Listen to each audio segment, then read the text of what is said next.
Dear students, मैं doctor पूर्णिमा दीक्षित आपको BSc second year में प्रथम यूनिट में ऑक्सीकरण अवस्था पढ़ा रही हूँ,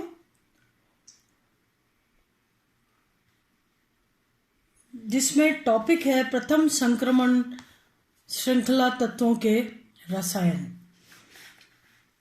आपने पढ़ा जनरल इंट्रोडक्शन और उनके विशिष्ट गुण। आज हम ऑक्सीकरण अवस्था पढ़ने जा रहे हैं। आप जानते हैं संक्रमण धातुओं के परमाणुओं में N-1 D उपकोष एवं NS उपकोष की ऊर्जाओं में नगण्य अंतर होता है।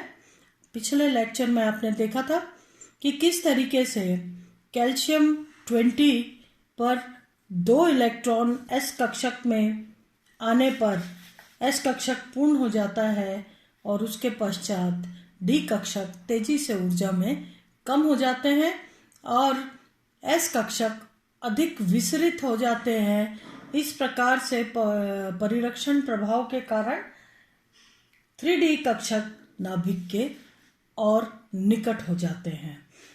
तो संक्रमण धातुओं के परमाणुओं में N-1 D उपकोष एवं NS उपकोष की ऊर्जाओं में नगण्य अंतर होता है।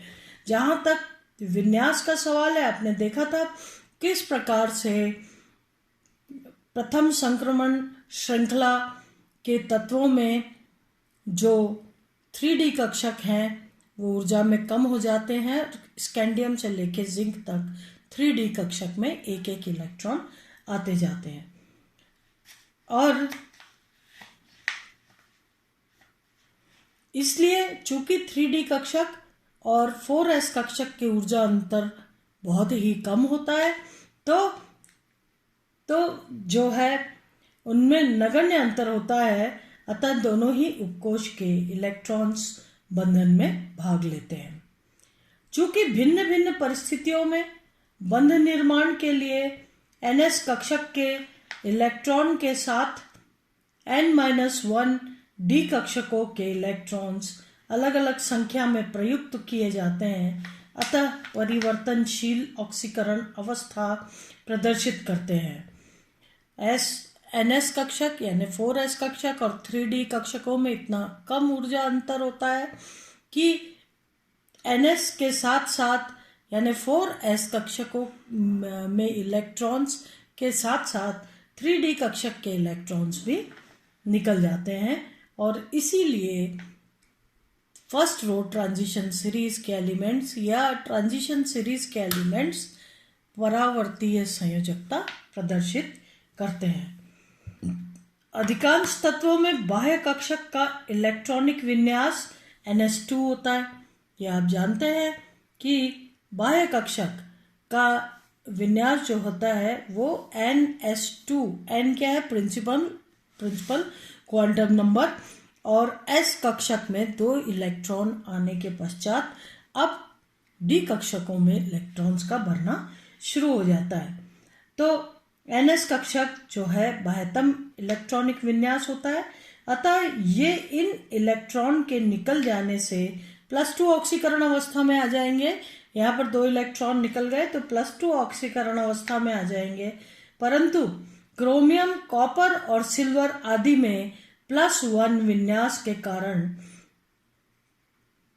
+1 ऑक्सीकरण अवस्था भी प्रदर्शित करते हैं। देखिए आप, जैसा कि यहाँ पर आप इस टेबल में देखें तो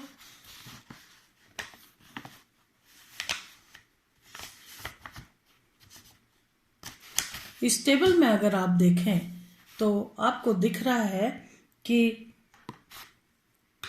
यहाँ पर +2 ऑक्सीकरण अवस्था जो है, स्कैंडियम को छोड़ दिया जाए तो बाकी सभी तत्व जो है +2 ऑक्सीकरण अवस्था प्रदर्शित कर रहे हैं।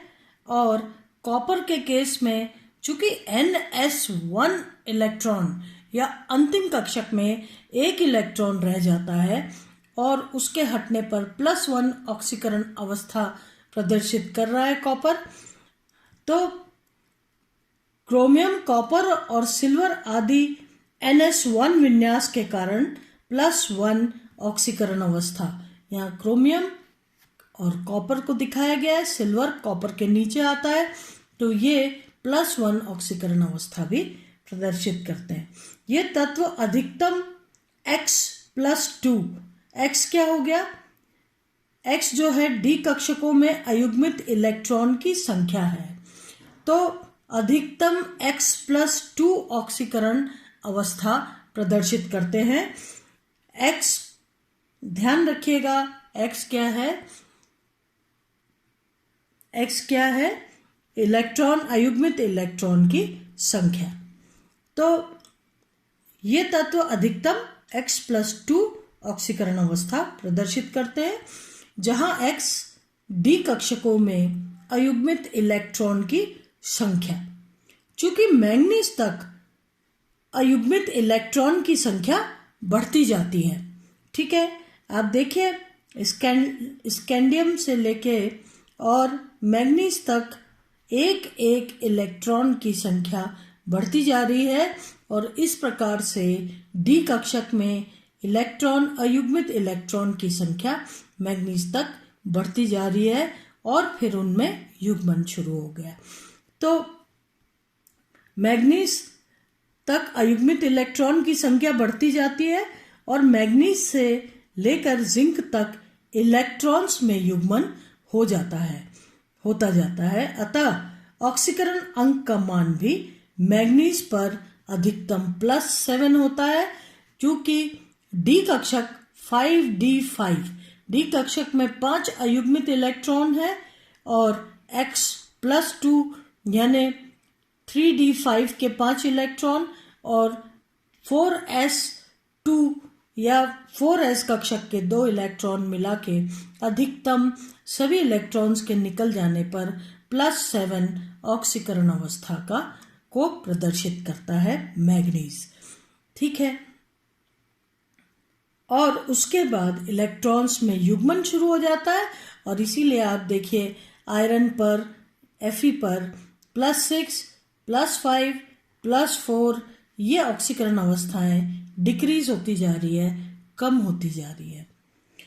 अगर राइट हैंड साइड पर बढ़ते जाने पर, यानी स्कैंडियम से कॉपर की तरफ बढ़ते जाने पर, नाभिक पर धन आवेश बढ़ने के कारण इलेक्ट्रॉन्स का दूर जाना कठिन हो जाता है। यानी प्रभावी नाभिकीय आवेश के बढ़ने के कारण इलेक्ट्रॉन बाहर जाना या आसानी से छोड़ देना कक्षक को, या यूं कहें कि आयनन विभव का मान बढ़ता जाता है, कल आपने देखा था।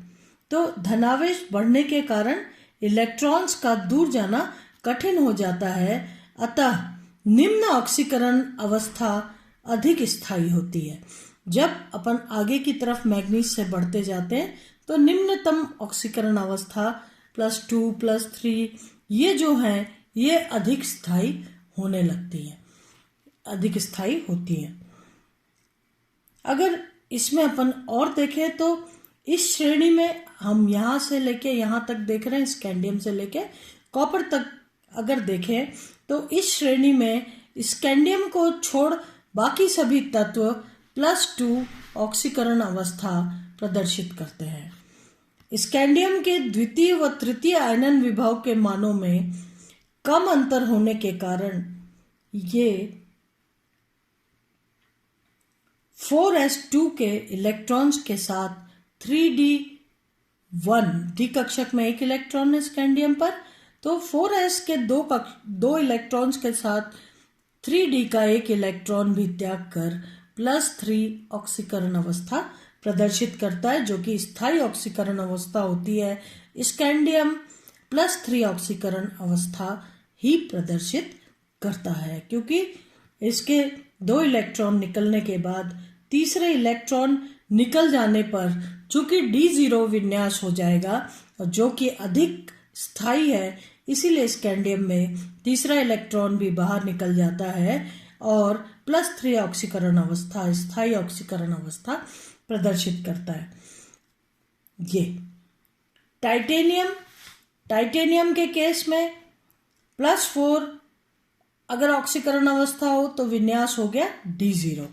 तो टाइटेनियम +4 D0 विन्यास के कारण स्थायी ऑक्सीकरण अवस्था है। टाइटेनियम की +4 स्थायी ऑक्सीकरण अवस्था है, क्योंकि ऐसे में टाइटेनियम का विन्यास D0 विन्यास है +4 ऑक्सीकरण अवस्था में। तो टाइटेनियम +4 D0 विन्यास के कारण अधिक स्थायी ऑक्सीकरण अवस्था है, परंतु वेनेडियम +5, क्रोमियम +6 और मैग्नीज +7 D0 विन्यास होते हुए भी ये स्थायी ऑक्सीकरण अवस्था न होकर के तेजी के साथ दूसरी ऑक्सीकरण अवस्था में रिड्यूस हो जाती है।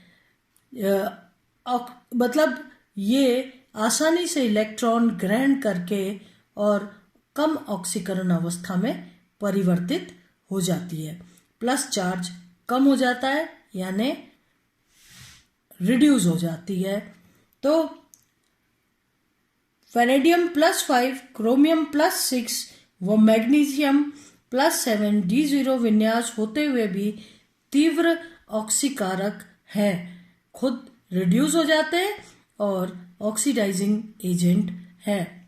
अगर वेनेडियम +5, वेनेडियम का जो यौगिक है अगर वो फ्लोराइड के साथ है, जैसे वेनेडियम पेंटाफ्लोराइड, तो चूंकि फ्लोराइड जो है वो बहुत अधिक इलेक्ट्रोनेगेटिव है, आसानी से इलेक्ट्रॉन वेनेडियम को नहीं देता, इसलिए पेंटाफ्लोरो या 5 फ्लोरो समूह के जुड़ने पर वेनेडियम VF5 स्थायी यौगिक बनाता है। इसी प्रकार से जो है ऑक्सीजन के छोटे आकार व अधिक विद्युत ऋणता के कारण VO4 3-, CrO4 2-, MnO4- यानी वेनेडेट आयन, क्रोमेट आयन व परमैग्नेट आयन के रूप में वेनेडियम जो है वो पेंटाफ्लोरो या वेनेडियम VO4 3- के केस में ये जो है वेनेडियम +5, CrO4 2- के केस में क्रोमियम +6 और जो है MnO4- के केस में मैग्नीज +7 जो है ऑक्सीकरण अवस्था, स्थायी ऑक्सीकरण अवस्था प्रदर्शित करता है। तो इस तरीके से अगर इनके अलावा ये बहुत अधिक विद्युत ऋणी लिगेंड्स न लगे हुए हों तो तेजी के साथ वेनेडियम +5, क्रोमियम +6 और मैग्नीज +7 जो है वो तेजी से ऑक्सीकारक की तरह व्यवहार करता है और जो है खुद अपने आप में रिड्यूस हो जाता है। वेनेडियम +4 में वेनेडियम +4 में क्रोमियम +2 और +3 में +3 ऑक्सीकरण अवस्था अधिक स्थायी होती है। मैग्नीज +2 और +4 में जो कि अधिक अधिक स्थायी ऑक्सीकरण अंक होता है, तो ये इनमें इलेक्ट्रॉन्स ग्रहण करके अपचयित हो जाते हैं स्वयं और सामने वाले को ऑक्सीकृत कर देते हैं।